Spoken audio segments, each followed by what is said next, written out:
Pakistan nations hockey cup کے final میں پہنچ گیا۔ پاکستان نے فرانس کو پینلٹی شوٹ آؤٹ پر ہرا دیا۔ مقررہ وقت میں مقابلہ 3-3 گول سے برابر رہا۔ پینلٹی شوٹ آؤٹ پر قومی ٹیم نے 3 گول کیے۔ فرانس کی ٹیم 2 گول کرنے میں کامیاب رہی۔ FIH نیشنز ہاکی کپ کا فائنل کل کھیلا جائے گا۔ شاندار کامیابی پر قومی قیادت بھی خوش۔ صدر، وزیر اعظم اور چیئرمین PCB محسن نقوی کی ٹیم کو مبارکباد۔ امریکہ اور پاکستان کا امن و استحکام کے لیے مل کر کام کرنے کا عہد۔ وزیر اعظم کی صدر ٹرمپ کو پاکستان آنے کی دعوت۔ شہباز شریف سے امریکی وزیر خارجہ مارکو روبیو کا رابطہ۔ پاک امریکہ تجارت، سرمایہ کاری، توانائی اور دفاعی شعبوں میں تعاون بڑھانے پر اتفاق۔ فیلڈ مارشل عاصم منیر اور صدر ٹرمپ کی حالیہ ملاقات پر اطمینان کا اظہار۔ امریکی وزیر خارجہ نے پاکستان کے جنگ بندی کے عزم اور علاقائی امن کی کوششوں کی تعریف کی۔ وزیر اعظم نے ایران اسرائیل بحران کے پرامن حل کی ضرورت پر زور دیا۔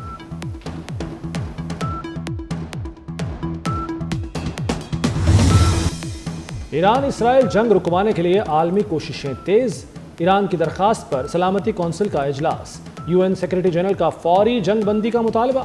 انتونیو گوتریس نے کہا کہ ایران اسرائیل کشیدگی تیزی سے بڑھ رہی ہے۔ دونوں طرف سے عوام متاثر ہو رہے ہیں۔ یہ کشیدگی پھیل گئی تو کسی کے کنٹرول میں نہیں رہے گی۔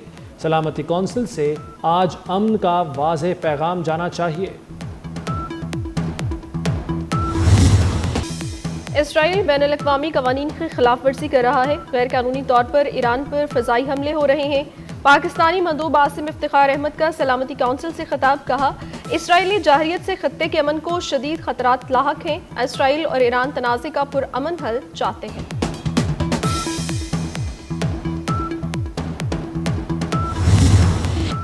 ایران نے مذاکرات کو اسرائیلی حملے روکنے سے مشروط کر دیا۔ ایرانی صدر مسعود پزشکیان کا حملے رکنے تک کسی سے بات چیت نہ کرنے کا اعلان۔ کہتے ہیں جنگ کے خاتمے کا راستہ جارحیت کو روکنا ہے۔ مہم جوئی جاری رہی تو رد عمل زیادہ سخت ہوگا۔ امریکی مذاکرات کے کئی بار پیغامات بھیج چکے ایرانی وزیر خارجہ عباس عراقچی کا انکشاف۔ کہتے ہیں اسرائیلی جارحیت کے خاتمے تک بات چیت کی گنجائش نہیں۔ جنیوا میں یورپی ممالک سے صرف جوہری اور علاقائی امور پر بات ہوگی۔ ایرانی بیلسٹک میزائل پر بات چیت نہیں کریں گے۔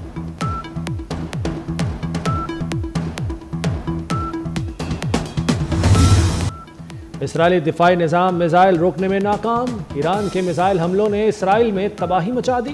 تہران نے جنوبی اسرائیل میں ایک اور اہم ہدف تباہ کر دیا۔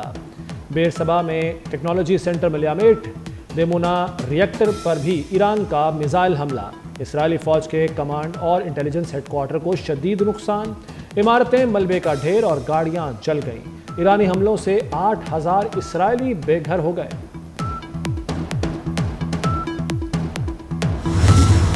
ایران 2 ہفتوں میں جوہری ہتھیار بنا سکتا ہے۔ ترجمان وائٹ ہاؤس کا دعویٰ۔ ایران کو ایٹم بم بنانے کے لیے صرف سپریم لیڈر کی منظوری چاہیے۔ ایران کے پاس جوہری ہتھیار بنانے کے لیے سارے وسائل موجود ہیں۔ سپریم لیڈر کو مار بھی دیا تب بھی تہران ایٹمی ہتھیار بنا لے گا۔ ٹرمپ نے ایران سے متعلق فیصلہ 2 ہفتوں کے لیے مؤخر کر دیا۔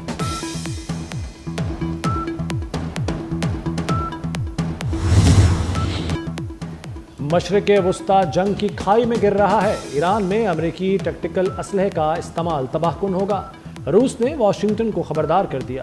ترجمان ماریا زخروف کا کہنا ہے کہ خطے کی صورتحال تشویشناک ہے۔ ایران میں حکومت کی تبدیلی ناقابل تصور ہے۔ صدر پیوٹن ثالثی کے لیے تیار ہیں۔ ایران اسرائیل کشیدگی میں چینی صدر نے 4 اہم تجاویز پیش کر دیں۔ شی جن پنگ کا فوری جنگ بندی کا مطالبہ۔ شہریوں کا ترجیحی طور پر تحفظ یقینی بنانے کی تجویز۔ فریقین کے درمیان مذاکرات کا آغاز کیا جائے۔ بین الاقوامی برادری کی امن کے لیے کوششیں بھی ناگزیر۔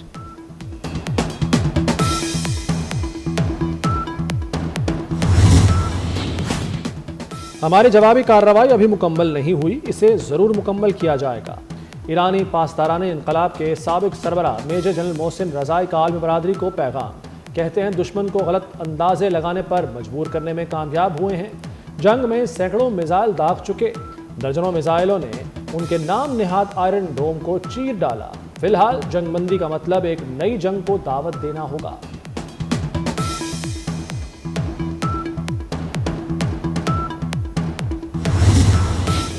پاکستان نے دہشت گردی کے خلاف جنگ میں سب سے زیادہ قربانیاں دیں۔ کچھ عناصر نے ہائیبرڈ وارفیئر کو ہتھیار بنا لیا. ہائیبرڈ وارفیئر بطور ہتھیار استعمال ہو رہی ہے. فیلڈ مارشل عاصم منیر کا واشنگٹن میں تھنک ٹینک پالیسی ماہرین اور عالمی میڈیا سے تفصیلی مکالمہ. کہا پاکستان علاقائی کشیدگی کو کم کرنے میں ذمہ دارانہ کردار ادا کرتا رہے گا.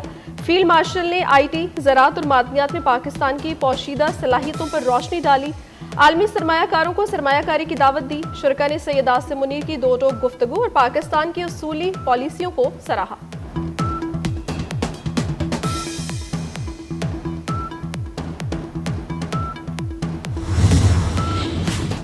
نائب وزیر اعظم اسحاق ڈار استنبول پہنچ گئے. OIC وزراء خارجہ اجلاس میں شریک ہوں گے. اجلاس میں ایرانی وزیر خارجہ کی شرکت متوقع. حکومت کا 5 لاکھ ٹن چینی درآمد کرنے کا فیصلہ. وزارت غذائی تحفظ نے وضاحت دی ہے کہ ملک میں چینی وافر مقدار میں ہے. درآمد کا فیصلہ چینی کی قیمت میں استحکام کے لیے کیا. ادارہ شماریات کے مطابق ایک ہفتے میں چینی 3 روپے 77 پیسے فی کلو مہنگی ہو گئی. چینی کی قیمت 181 روپے کلو تک جا پہنچی.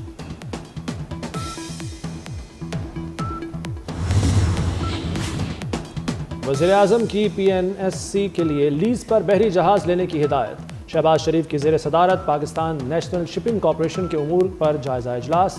وزیر اعظم کی 2 ہفتوں میں PNSC کا بزنس پلان پیش کرنے کی بھی ہدایت. کہا براستہ سمندر تجارت پر $4 ارب لگتے ہیں. 2 ہفتوں میں PNSC کا بزنس پلان دیا جائے. پلان میں $4 ارب بچانے کا لاہ عمل شامل ہو.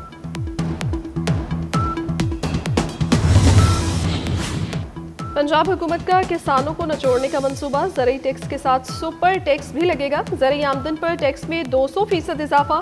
آئندہ مالی سال میں زرعی آمدن پر 10 ارب 50 کروڑ ٹیکس کا حد مقرر.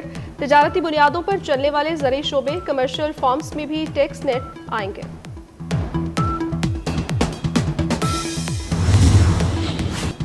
بیرون ممالک کا کامیاب سفارتی مشن. چیئرمین پیپلز پارٹی بلاول بھٹو آج رات وطن واپس لوٹیں گے. بلاول بھٹو کا والہانہ استقبال کیا جائے گا. پیپلز پارٹی نے استقبال کے حوالے سے تیاریاں مکمل کر لی. بلاول بھٹو کی واپسی پر کراچی اور اسلام آباد میں پارٹی اجلاس ہوں گے. حکومت سے بجٹ مذاکرات پر بریف کیا جائے گا. پہلگام واقعے کے بھارت کے پاس کوئی ثبوت نہیں. سابق سربراہ بھارتی انٹیلیجنس سروس امرجیت سنگھ نے اعتراف کر لیا. پہلگام واقعہ بھارتی انٹیلیجنس اور سیکیورٹی کی ناکامی قرار دیا. امرجیت سنگھ نے کہا ہے کہ پاکستان فضائیہ نے بھارت کے 6 طیارے گرائے. پاکستان ہمیشہ ہی تعلقات بہتر بنانے میں پیش رفت کرتا ہے. پاکستان کی مہمان نوازی کا دنیا میں کوئی مقابلہ نہیں ہے.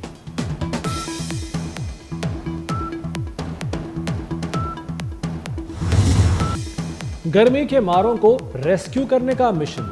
بادلوں کی ٹیم پاکستان پہنچ گئی. 23 جون تک قیام کرے گی. محکمہ موسمیات نے بلوچستان، پنجاب، خیبر پختونخوا، گلگت بلتستان اور کشمیر میں بادل برسنے کی نوید سنا دی.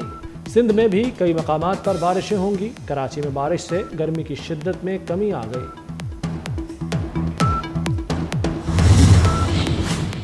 چیئرمین PCB محسن نقوی سے فیفا کے صدر کی ملاقات. پاکستان میں کھیلوں کی سہولتوں پر تبادلہ خیال کیا گیا. دونوں رہنما نے کرکٹ اور فٹ بال کی بڑھتی ہوئی مقبولیت کا جائزہ لیا. محسن نقوی نے فیفا کے صدر کو دورہ پاکستان کی دعوت دی جو انہوں نے قبول کر لی.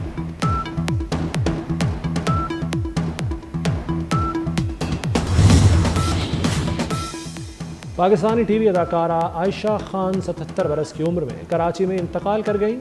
سینئر اداکارہ کی لاش گلشن اقبال میں فلیٹ سے ملی. عائشہ خان نے افشاں، عروسہ اور مہندی سمیت کئی مقبول ڈراموں میں اداکاری کے جوہر دکھائے.